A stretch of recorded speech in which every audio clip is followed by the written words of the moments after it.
Tons to get to in the NFL world, surprisingly, here late June, as we welcome Matt Williamson back from vacation. Gronk retirement, sad news, a tragic death in the NFL, which happens all too often. We'll get into the Deshaun Watson stuff, some new big money signings for Matt's Steelers that I think he's got some great insight on as well. Wrapping up all the latest around the league on today's Peacock and Williamson. You're listening to the Peacock and Williamson NFL Show, your daily podcast on the National Football League, powered by the Locked On Podcast Network. Your team every day.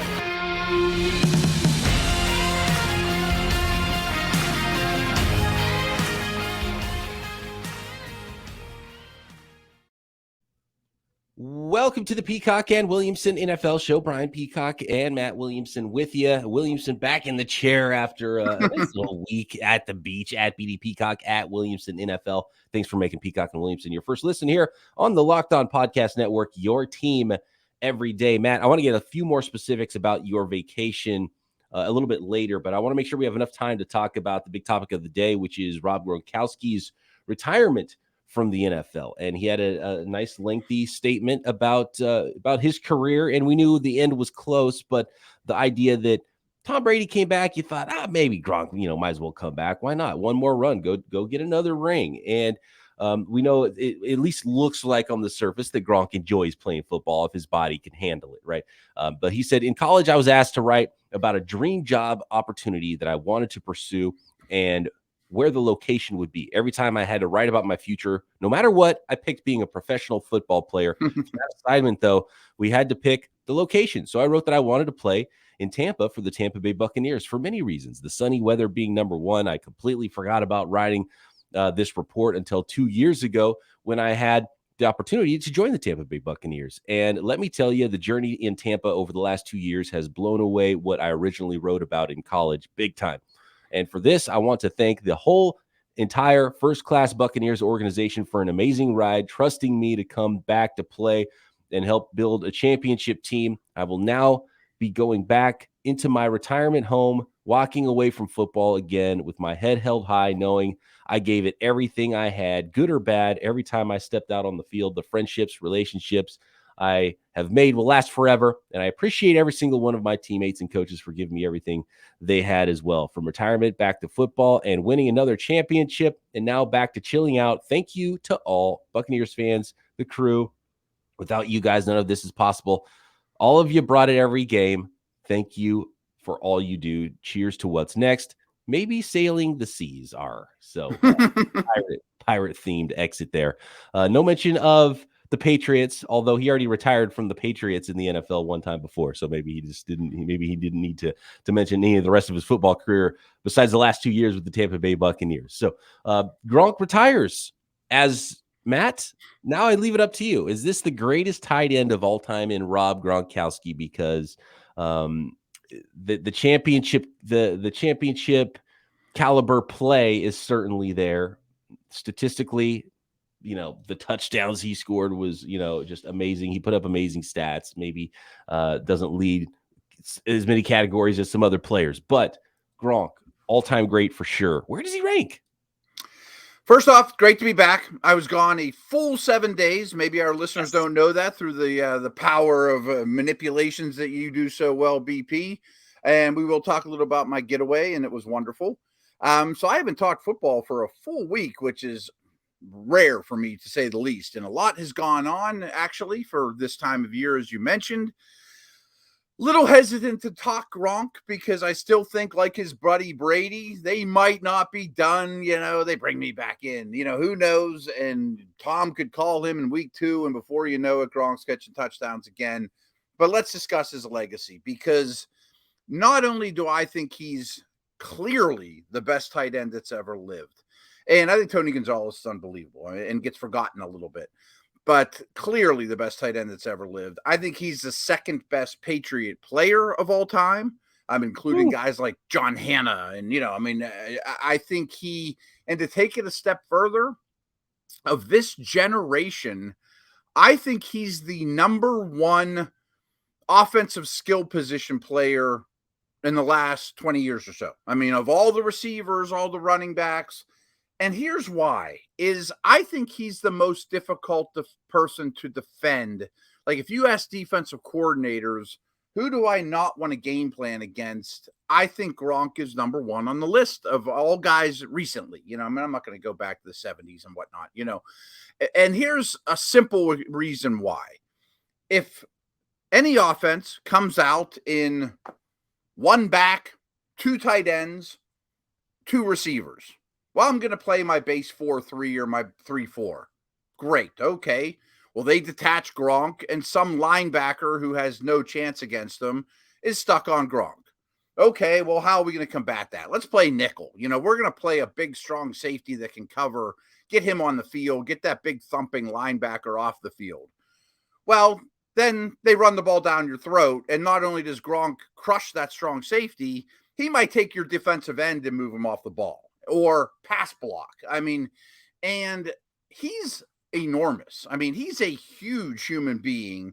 He's not unbelievably smooth or sudden. He's a little bit of a clunky athlete and just kind of a unique way of his movement, but he still catches balls at his shoelaces, well over his head, behind him, poorly thrown balls, muscling people out. After the catch abilities are tremendous. Steps it up in the postseason, steps it up near the goal line, mentioned the blocking, which is as good as any tight end, including the Lee Smiths that all they do is block. And here's what's really remarkable to me is I just went to ESPN.com, pulled up all his career stats, and this might blow people away. First of all, he has double-digit touchdowns in 5 years, including 17 touchdowns in 2011, his second year in the season. But this is even more remarkable to me. His average yards per catch, very basic stat. How many times every time he catches the ball, how many yards does he gather? At a 270-pound human being, he's had seasons, well, his career is 15. He averages 15 yards a catch over his career. In the last 3 years, he's been a shell of himself in terms of, explosiveness and whatnot. He has a year where he averaged 21.6 yards a catch. I mean, he has a 16.3 in there. I mean, well over 15 regularly. I mean, to be that big and to create that much yardage after every catch, plus the versatility and the toughness and the ability to do all the little things and consistently put his body on the line and sacrificed his own health for the betterment of the team. And do you remember, I saw a special on this recently and I don't remember where. Remember when he went WWE on Tre'Davious White? I mean, it wasn't his finest moment. He was really frustrated, but They were showing the clips leading up to that, why he was so frustrated. He was being held play after play after play by one and two guys. Like, people just grab him and refs just kind of think, he's a big guy. He'll be all right. I mean, like, the refs call the game differently around him. I think he's basically as good a football player as I've ever seen. I mean, I think he's Aaron Donald. I think he's, that level of player. It doesn't quite get that credit. He definitely doesn't get that credit. I think he does get conversations about best tight end of all time.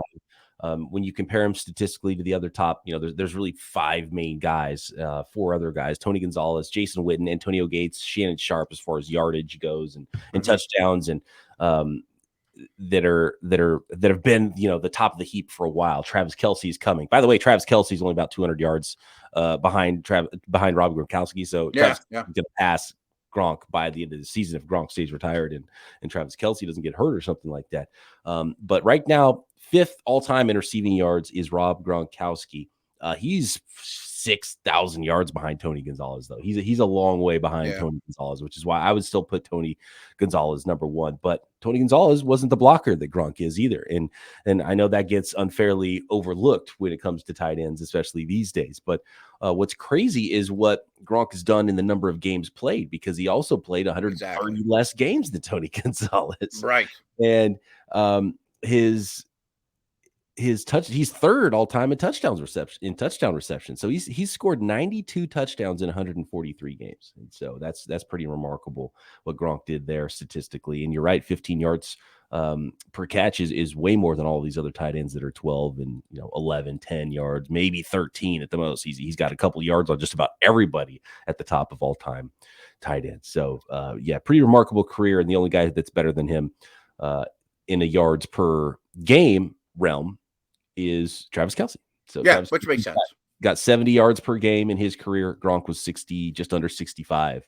And then next is Kellen Winslow, then Tony Gonzalez. So the impact per game is much better for Gronk. I think that's his calling card. The championships, all the touchdowns, how good he was in the red zone was so important with his size, because you can't match up with him. Period, with size or athleticism. One of those you're going to lose. Period. 100%. And this position's a little different. I mean, with all respect to Ditka and Mackey and those guys, tight ends weren't used, prolifically and I'm not taking anything away from Kelce, but I mean, tight end now is a receiver, and we're going to, Kyle Pitts and Gesicki and these type of guys are really just big wide receivers. That's not how it was back in the day. Really, Winslow started to, change that to some degree. But all those guys that you mentioned, all tremendous players, Hall of Fame type guys, none of them block like him. None of them are nearly as physical as him. To me, none of them are as matchup problem, back to, what kind of defense do I play against these guys? And you talked about his per game impact. And I know the Patriots and the Bucs, have played a lot of postseason games, but Gronk has played in 22 playoff games. That's a ton. And he's a big reason why they played in 22 playoff games. 15 touchdowns in 22 playoff games. That's ridiculous. It's pretty silly. And then you start looking at playoff games for some of the other tight ends, and if you add those stats in, it probably helps him quite a bit, because he played an extra season plus, in playoff games that clearly against good competition. Tight ends, even those that, and some of them didn't play many playoff games at all, and the ones that did certainly didn't play that many. So remarkable. Didn't catch 15 touchdowns in the postseason. Right. Yeah. So absolutely remarkable career for Rob Gronkowski, one of the all-time greats. His personality as well. And I'm sure we'll see him on a television very soon.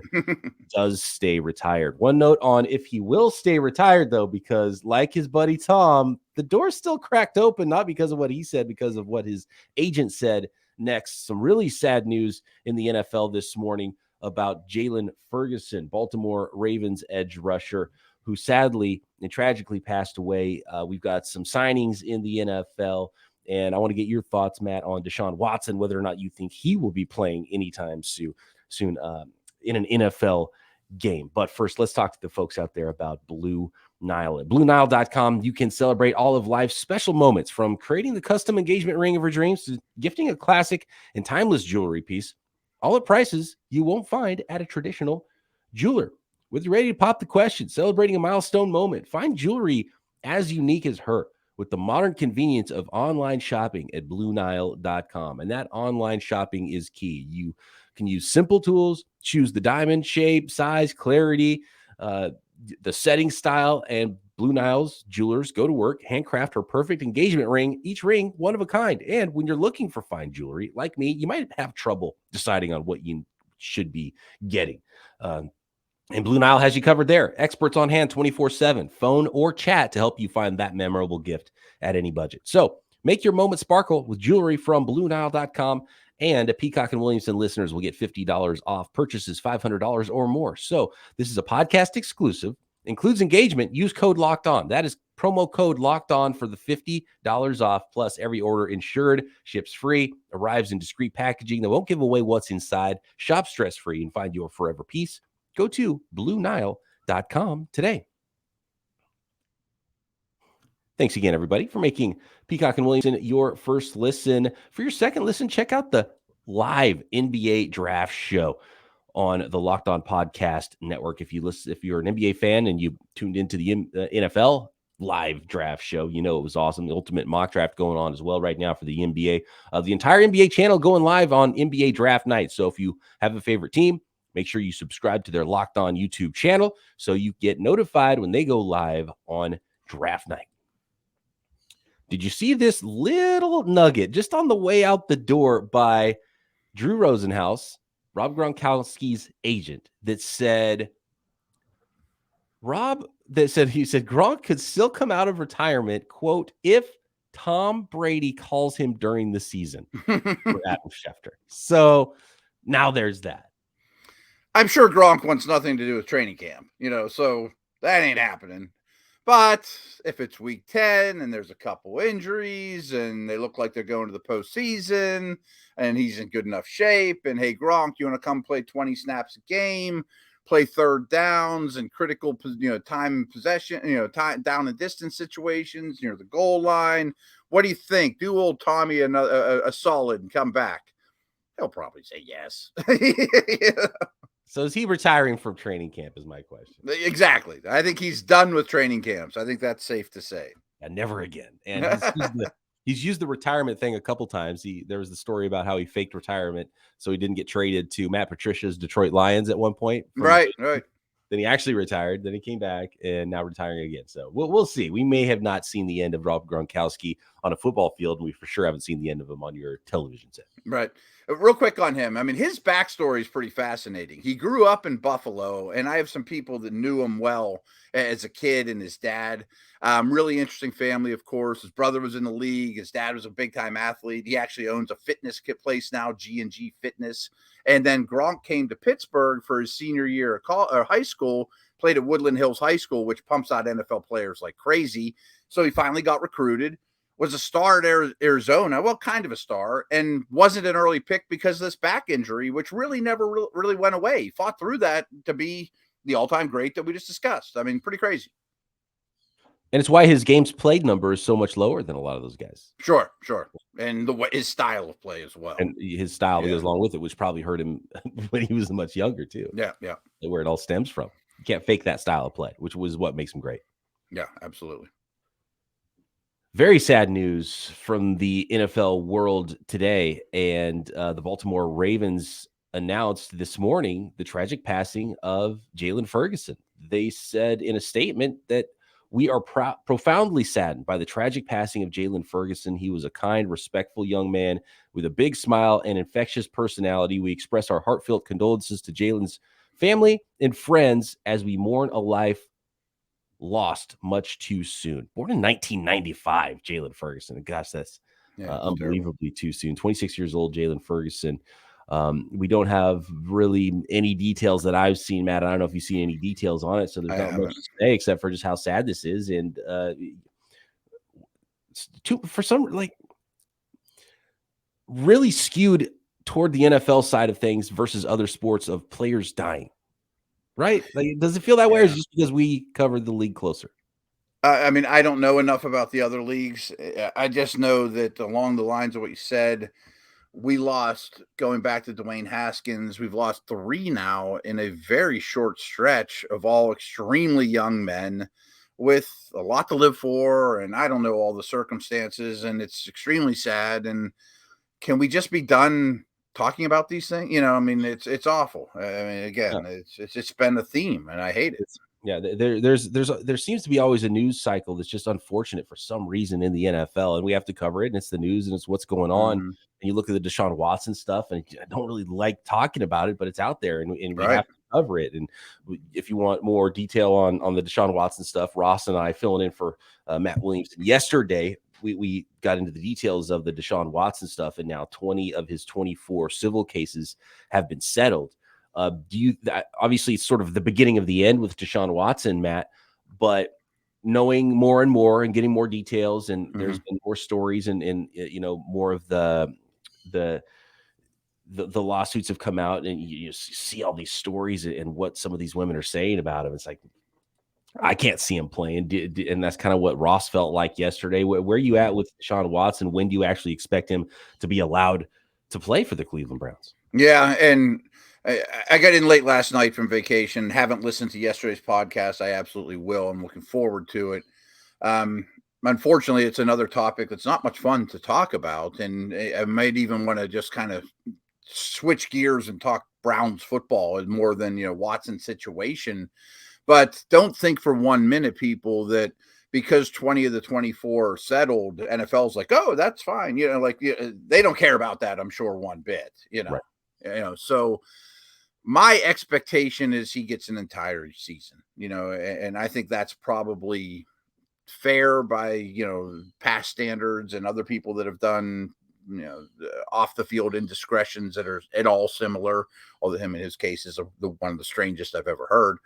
But which leaves us to the, where does that leave the Browns? And if you look at the Browns contract salary cap situation, they've spent more than any team in the league, especially in terms of real dollars, of the owner handing out checks. And amazingly, I just went to overthecap.com to look at, salary cap space. They have the most salary cap space in the whole league at 42 million. And the teams behind them have like mid to low 20s, so they have way more salary cap space than anyone in the league right now. And that includes keeping Baker. And I think Watson only counts $1 million this year, from what I understand. But then next year, it's a disaster for them. They have so many big contracts that their time to win is now. And of course, next year, the Saints are lowest as always, but the Browns are third lowest, and all kinds of different cap things kick in. So where I'm going with this is the way they structured their team, which I commend, it's aggressive, is we have the small window to win now. And that window's right now, which is unfortunate for them. It's not a year from now. It's not 2 years from now. Winning or building a good roster is about to get way harder for the Browns, and with or without Watson. So I think Baker's never going to play for them again. And, some talks have heated up since I was at the beach that Baker in Carolina is not a done deal. Understandable. That makes perfect sense. How much money are you going to eat? But could Jimmy end up there somehow on some kind of 1-year deal or some kind of cap-friendly deal to at least give them the opportunity football-wise to still try to win now? I like Jacoby Brissett. I've talked him up a lot. There was a point maybe 2 years ago I thought that he deserves a shot to be a true starter. I was wrong about that. I think he's a very good backup. I think everyone in the league respects his toughness. I think his floor or his ceiling, though, is a high-end backup. Great for 4 games, but not for 17. You know what I mean? And you could run the ball like crazy, and Chubb in that backfield would keep you competitive. And the defense was good last year. I'm not sure it'll be at that level this year. Brutal division. I mean, I can't say I feel bad for them not because they fired me, but because they went out and signed this guy that's potentially a bad criminal, and made an aggressive move with a character mistake. But they're kind of screwing themselves. I mean, I think the Browns are in a bad spot, big picture, real bad spot. It's amazing how the Browns can Browns it up. Yeah. In a completely inventing a new way to do it that we had never seen in the history of the NFL. Right. I don't think the league's super happy that if Deshaun Watson was suspended this year, he'd only be losing such a small portion, like $1 million or whatever it is of his salary. So this might sneak into even 2023 for the Browns. So I think you're right. That window's now. They've got to figure something out at quarterback because the guy they just went out and got is not going to be playing for him this year. And real quick, I don't know if you guys mentioned this yesterday. I know we brought it up when the contract happened. Watson's base salary of $1 million this year is really a middle finger to the league. And if people don't realize this, his suspension is, if he's suspended for 1 game, it's 1/17 of his salary, 1/17 of $1 million. So they did that to him on purpose just to say, we know you're going to get suspended, Deshaun. They're just not going to take much of your money because we'll set it up this way. Well, the league sees these things and takes it personally. Like, we're not stupid here. Right. It's disrespectful to the league, in my opinion. Yeah. A lot to be decided there with Deshaun Watson, the Cleveland Browns. What will they do at quarterback? That remains to be seen. And I'm sure at some point we will hear from the league before the season starts. Maybe they'll just have to go the exempt list route and then suspend Watson at some point in the future, which might drag this thing out into 2023, as well as some of the unsettled civil cases. But let's move on to some of the signings in the NFL. Minkah Fitzpatrick getting big money. Larry Ogunjobi back with the Steelers now. And I want to hear a little bit more about Turks and Caicos, where Matt was on vacation last week. So let's get into that next. But how about BetOnline? You want to bet on, you think people are sleeping on the Cleveland Browns? You can bet on that. Next Super Bowl champion at betonline.net, your number one source for all your betting needs and sports information. Tons of NFL futures, individual player props, stat props, offensive, defensive rookies of the year, coaches of the year, all of those things you can get going on at betonline.net. All the latest sports developments, league reviews, news, including this year's NHL playoffs and Major League Baseball. A couple of golf leagues to bet on now at BetOnline. Live betting in game, esports, tons of scores and more, and your favorite Vegas casino games as well. And betonline.net remains the best spot for not just sports wagering, but sports scores and news and information this season. MMA, boxing, of course, also covered at BetOnline. So get over to the website today and use your mobile device to learn more about the trends and action at BetOnline, where the game starts.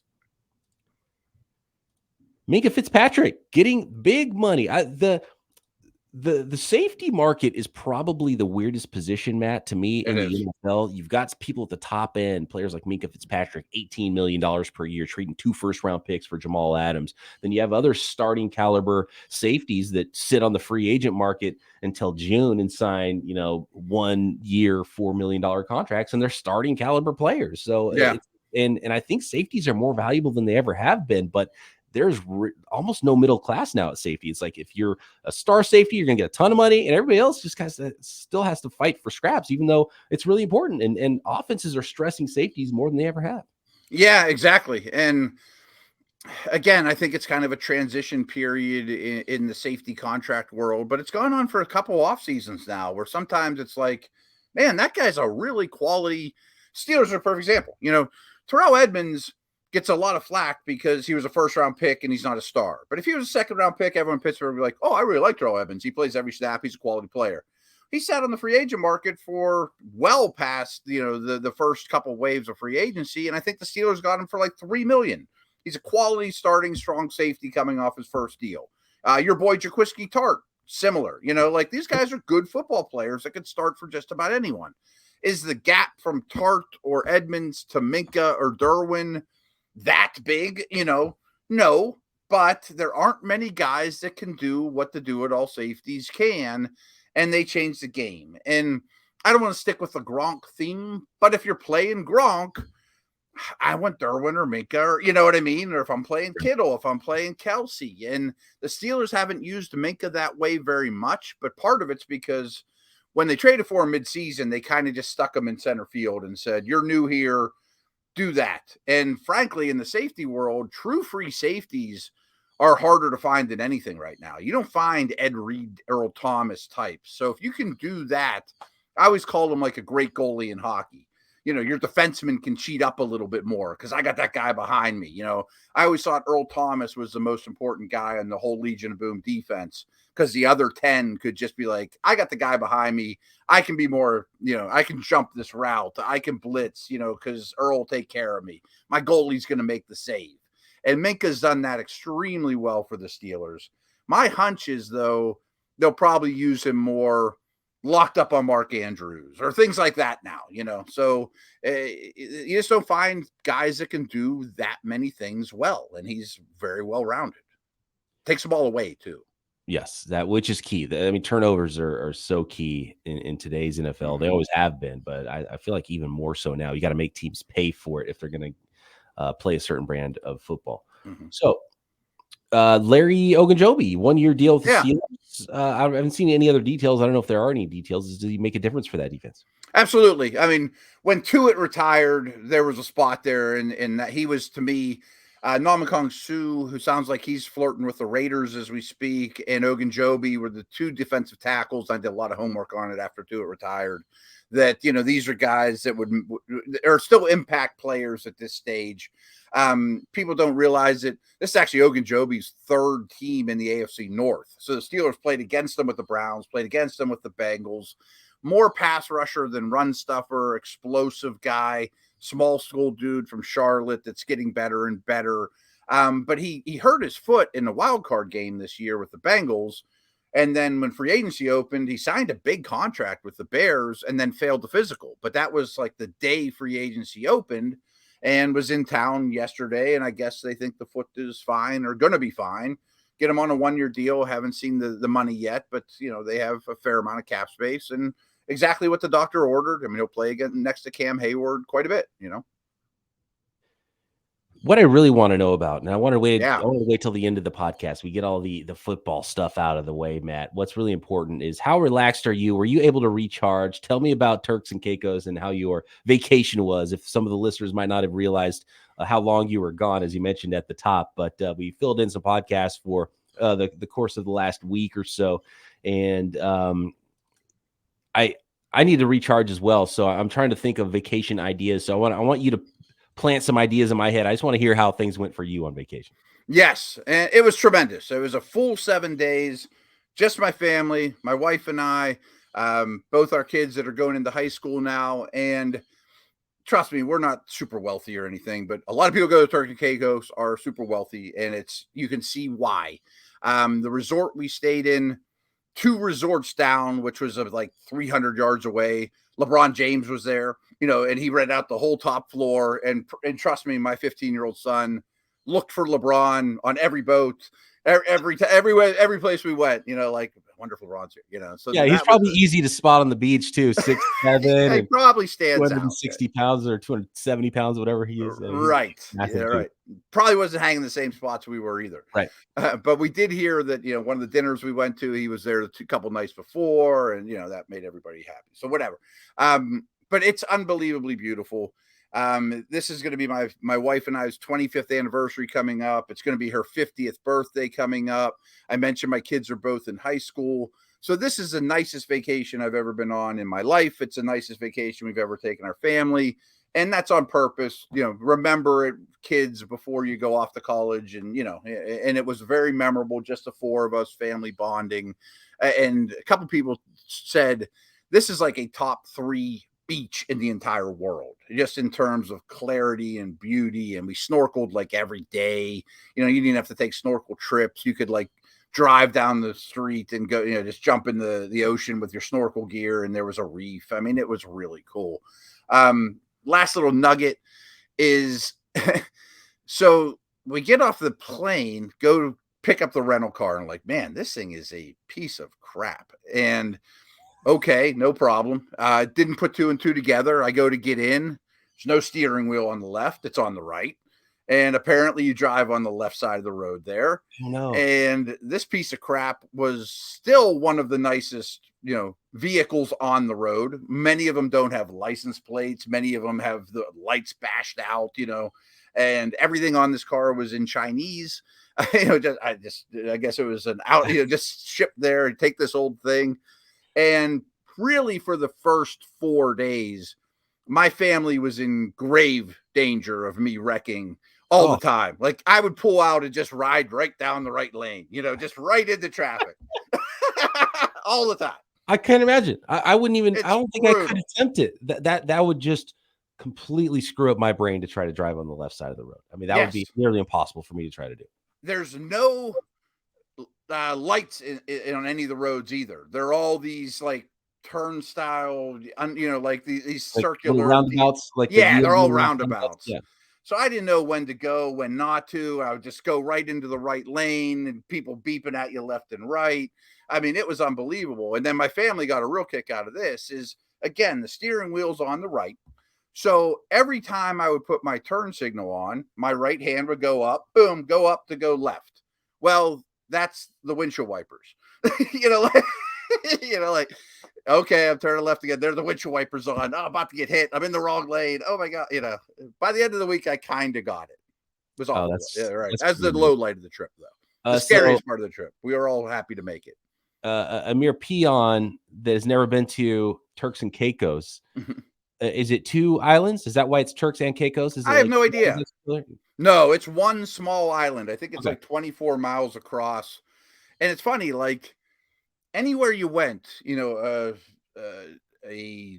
liquor store, a beer distributor, a restaurant, the hotel bar, they only have like 4 kinds of beers. They only certain things must get shipped there. Like nothing's from there. Their only export is salt.